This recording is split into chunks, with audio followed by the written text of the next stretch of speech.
Hello, welcome to the Tuesday Travel Chat. I'm Natasha Ho. I'm super excited to be here and to have all of you guys join me.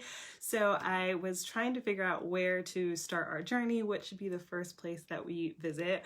And since today is Cinco de Mayo, I thought what better place to start than Mexico, since people will be wanting a taste of Mexico and thinking about Mexico. So I am super excited to share with you guys how to bring the Mexican Riviera home to you. And today I'm going to share with you things that you can do, eat, and watch to bring home Mexico. And I see a couple of you guys have joined. Hi, Clea. Hi, Isaac. Welcome. Thanks for joining me.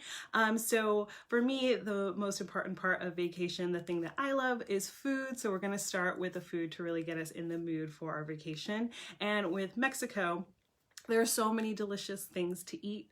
It's really hard to narrow it down. There's things that we love, like tacos and tamales and all those things. So what I want to start with, though, is one of the key ingredients in Mexican food, and that is corn. If you didn't know, corn actually originated in Mexico. It comes from Mesoamerica, and it's been a part of the region ever since like the time of the Mayans and the Aztecs. They loved eating corn, and it's part of the diet today. Things like you think of hominy or the masa to make tacos and tamales. So corn is a really central part of Mexican cuisine, and I think it's the perfect place for us to start with what we're going to eat to celebrate our vacation in Mexico. So the dish that I think really epitomizes this and is absolutely delicious and super easy to have at home and enjoy is a dish called elote.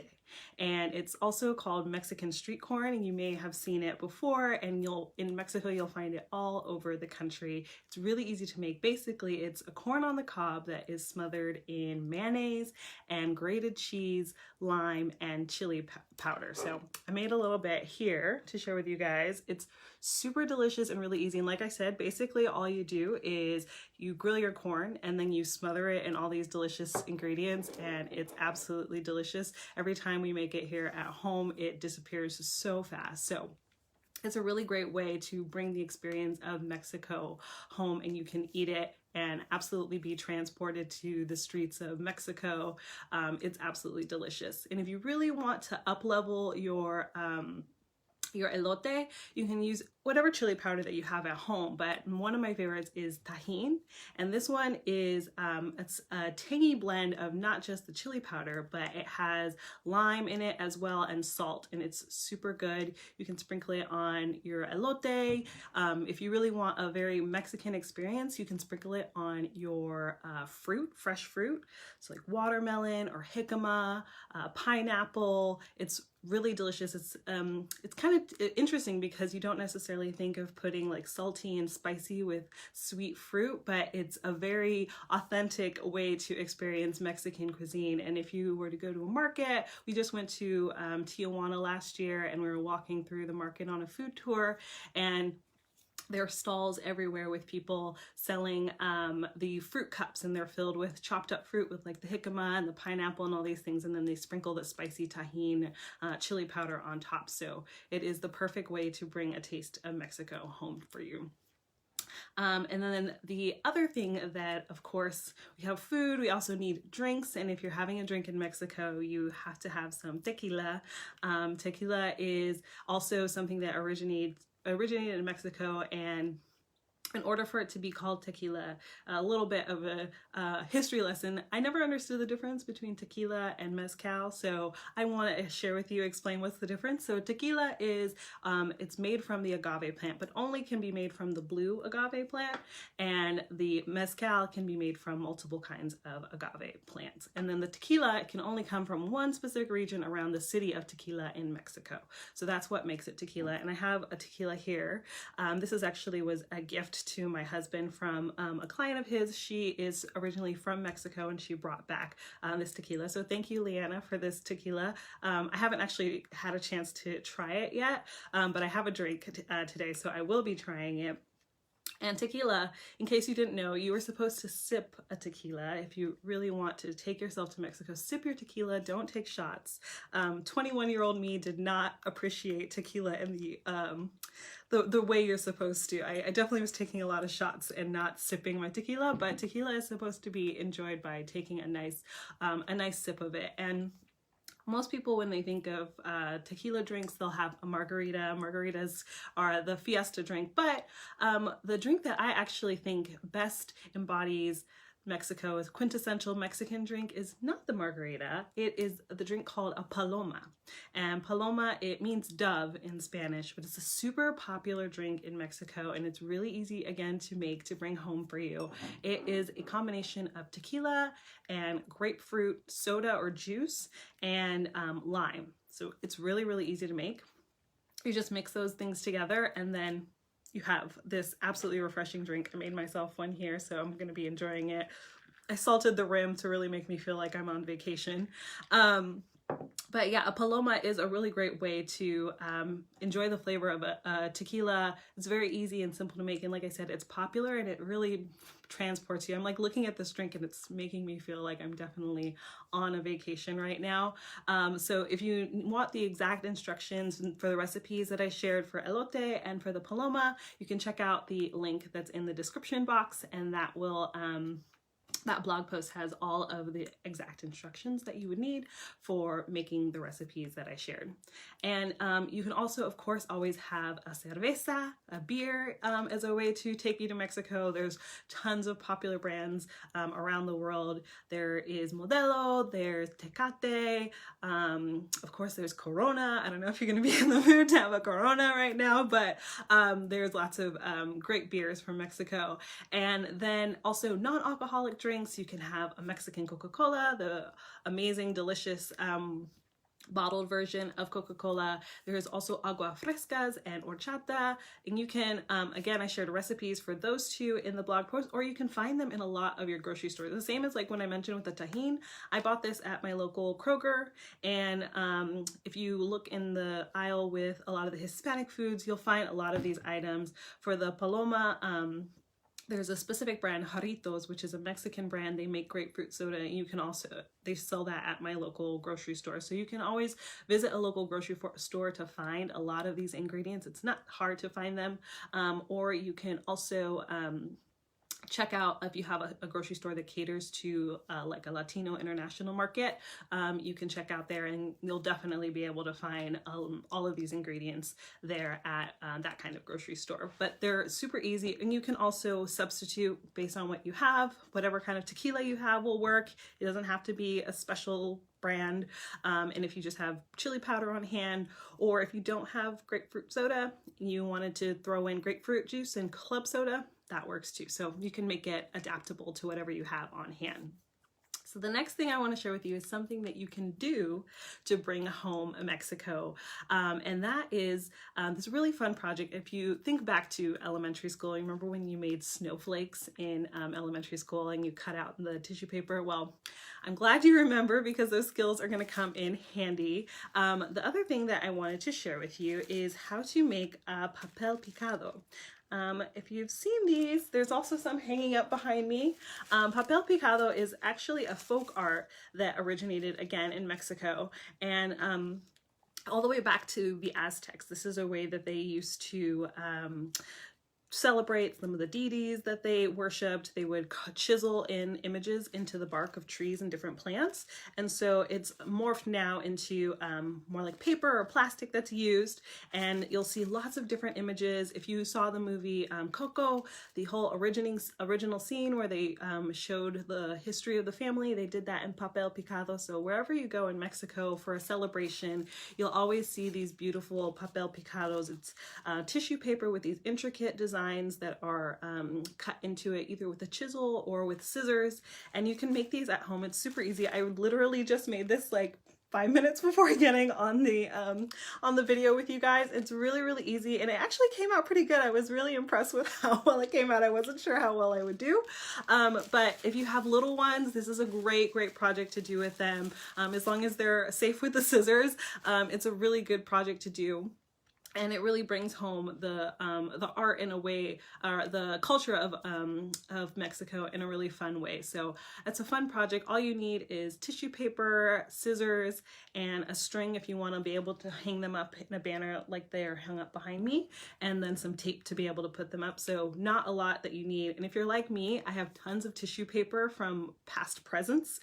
Pretty much anytime somebody gives me a gift with like tissue paper or a bag or ribbon or any of that stuff, I keep all of it. I don't ever throw any of that away. So if any of you guys are like me, you raise your hand like, yes, I keep all of that stuff. I do not throw any of it away. So if you have extra tissue paper on hand, you can just unfurl that and you can make these really cool papel picado banners. And the papel picado, actually, it means in Spanish pecked paper or perforated paper, because of all the cuts that are made into the paper. So that is the papel picado. And the next thing, actually, speaking of cocoa, I want to talk about some movies that you can watch, things that will bring home Mexico to your living room.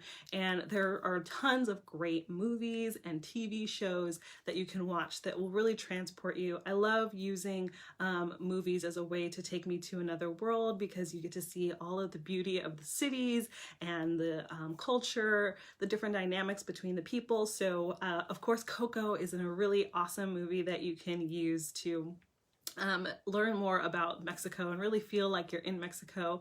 It's the story of this little boy, Miguel, and he lives in Mexico, and his family has this ban on music, and so he wants to be a musician, and it's all about his journey as he tries to change his family's mind and be able to live out his dream, and he gets transported to the land of the dead in the course of the movie, and so it has these beautiful imagery. It's all about Dia de los Muertos, which is the Day of the Dead. It's one of the biggest celebrations in Mexico, and you get to learn all about the culture and the history behind it, ofrendas, and all sorts of really cool, intricate things about the culture of Mexico. So I think it's an awesome movie, especially if you have kids. But even if you don't have kids, I watched it. Me and my husband watched it. We didn't have any kids with us. It was just him and I that went to go see this movie, because it's obviously Pixar movies are really awesome. And this one in particular is a really awesome way to transport yourself into the absolute beauty of Mexico.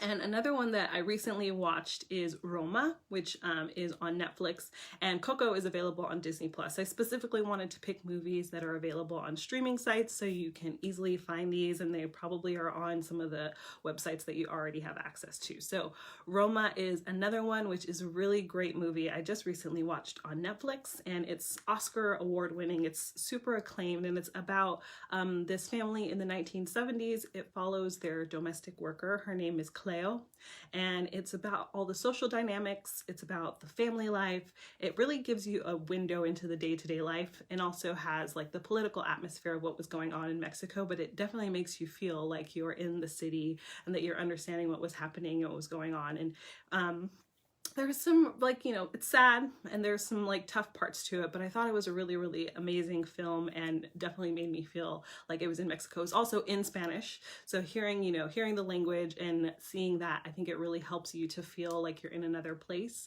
In addition to like movies and TV shows, I think the music is also another thing that I think was a really great way to get that immersion. So I put together a playlist for you guys that's also in that blog post, because it, you know, the language, the accents, hearing those voices, I think it really helps to put you in that time and in that place. So listening to the music is a great way for you to get immersed. I think in Mexico, the music is such a huge part of their culture. You think of all of the different sounds of the great singers that have come from Mexico. Thalia, if you think of Luis Miguel, Vicente Fernandez, there's lots of amazing singers. Even Selena, who is one of my favorites. She was not from Mexico, she's from Texas. She's Mexican American, but she's definitely an icon of Mexican music as well. So I think the music is a super, super huge, important part of Mexican culture. And when you walk through the streets of Mexico, you hear the music pouring out of all the different shops and the stalls, and it's beautiful, amazing music. So I think the music is a really great way to set the mood. You turn on some great Mexican music, you get yourself a drink, put your feet up, you'll definitely feel like you're on vacation when you're listening to the sounds of Mexican music.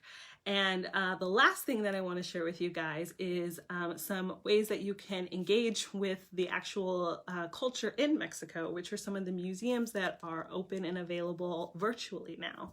A lot of museums, like I've shared in a couple of posts, like the Musée d'Orsay that is open in France. There's museums in Mexico that you can visit online, so you can see some of the amazing artwork and artistry from like murals by Diego Rivera. There's Frida Kahlo museums. There's a bunch of anthropology museums that have works from like the Mayans and the Aztecs. So it's a really cool way. You can basically kind of walk through the museum virtually and turn and look at the artwork and see all of the different rooms and how it's set up for both the storytelling of how the museum is set up as well as all of the beautiful artwork that they have inside. So I have inside that blog post that I mentioned that's in the description, you can look through that, and that has links to all of the different museums that you can check out. And it's a really great way, again, to immerse yourself in the culture. So whether it's the food that you're having at Lotte, or you're having a delicious paloma, you're watching a movie, you're making your own papel picado, listening to the absolutely amazing sounds of Mexican music, or checking out a museum. There's lots of ways that you can create the experience of being on vacation while having a staycation at home. So you can bring Mexico right to your living room. And I think Mexico is a perfect place to start. It's, for a lot of us, it's close to home, but it's still an amazing place to get away to. So thank you so much for joining me. That wraps up our first Tuesday travel chat. Thank you guys. If you have any questions, please feel free to let me know and drop those into the chat box. And I'm really looking forward to hearing what you guys are doing this week. Did you celebrate Cinco de Mayo? Are you having a Mexican staycation at home? Or what other places are you excited to visit? If there are places that you want to hear about, like how could I recreate a vacation in this place? Then go ahead and leave me a comment here in this post, and I will check those out and use that information for ideas for future places that we can go and put together some ideas for you. Oh, I see Rebecca is in the room. Hi, Rebecca. Great to see you. Also, if you guys have been to Mexico, if you have pictures of your vacations, go ahead and drop pictures of your past adventures in Mexico. I would love to see those. So put those into the comments as well. And I just want to say thank you for joining me. Feliz martes, happy Tuesday. And I hope you guys have an absolutely awesome day. And I can't wait to see you next time. Bye.